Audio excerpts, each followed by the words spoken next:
सरकार ने गरीबों के लिए बनाया था एक सपना, अपना खुद का घर। लेकिन इस सपने को चकनाचूर कर रहे हैं वही लोग जिसका फायदा उठाकर गरीबों की जेब काट रहे हैं। पीएम आवास योजना की किस्त दिलाने के नाम पर अब सक्रिय हो गए हैं दलाल। कैसे हो रही है ये दलाली और कैसे आप बन सकते हैं इसका शिकार? आज की इस वीडियो में हम करेंगे इसका पूरा खुलासा। वीडियो को अंत तक जरूर देखिए।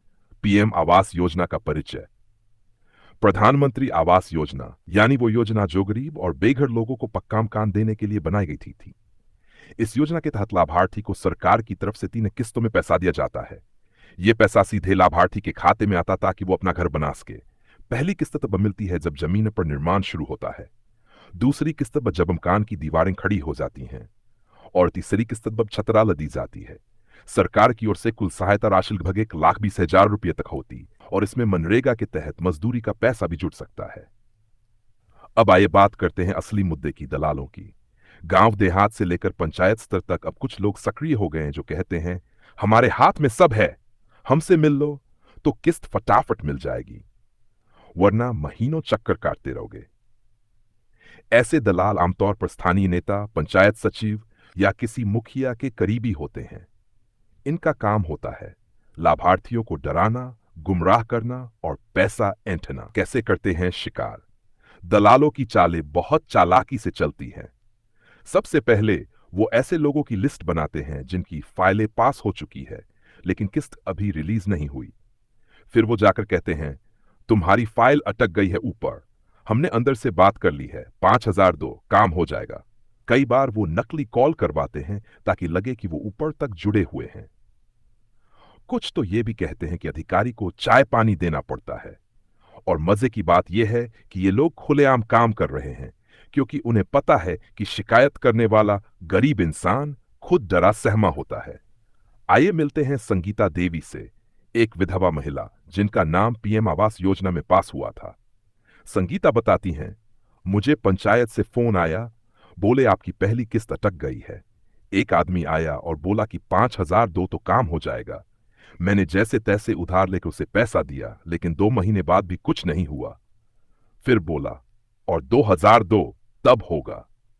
क्या यही है हमारी व्यवस्था? क्या इसी के लिए बनी थी ये योजना?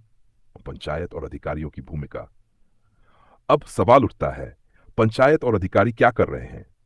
असल में कुछ ईमानदार अधिकारी भी हैं जो कोशिश करते हैं कि काम सही तरीके से हो, लेकिन दलालों का नेटवर्क इतना मजबूत है कि उन्हें भी डर लगता है। कई जगहों पर तो पंचायत सचिव खुद इन दलालों के साथ मिले हुए हैं। वो ही लिस्ट को रोकते हैं, जानबूझकर अपडेट नहीं करते ताकि लोग मजबूर होकर दलालों के पास जाएं। और जब किस्त आती है तो उसमें से कट भी ले लिया जाता है। आपको जानकर हैरानी होगी कि बिहार, उत्तर प्रदेश, झारखंड और मध्य प्रदेश जैसे राज्यों में लाखों घर अधूरे पड़े हैं। कई लाभार्थियों को पहली किस्त तो मिली लेकिन दूसरी और तीसरी किस्त आज तक नहीं मिली। वजह? या तो फाइल अटक गई है या दलालों ने पैसे मांगे और लोग देने में असमर्थ थे। कुछ जिलों में 80% लाभार्थियों ने यह कबूल किया कि उन्होंने किसी न किसी को पैसा दिया है किस्त रिलीज कराने के लिए। डिजिटल ट्रैकिंग और जमीनी हकीकत। सरकार का दावा है कि अब सब कुछ ऑनलाइन है, सब कुछ पारदर्शी है, लेकिन जमीनी हकीकत यह है कि पोर्टल पर अपडेट करने वाला भी इंसान ही होता है।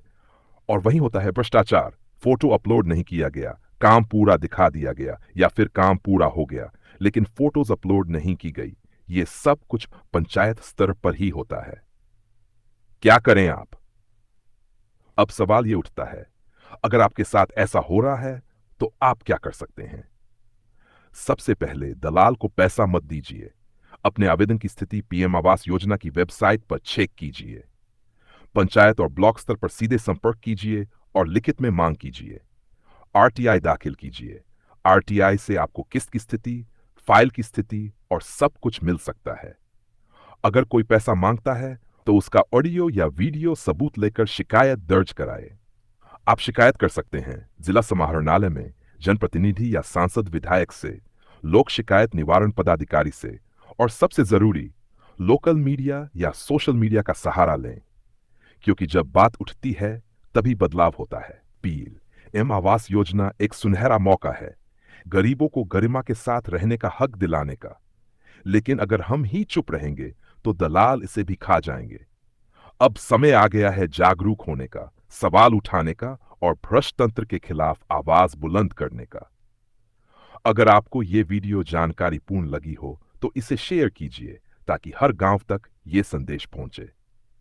सच दिखाना हमारा काम है और आपकी आवाज बनना हमारा हक। मिलते हैं अगले वीडियो में। तब तक जागरूक रहिए, सतर्क रहिए। जय हिंद, जय भारत।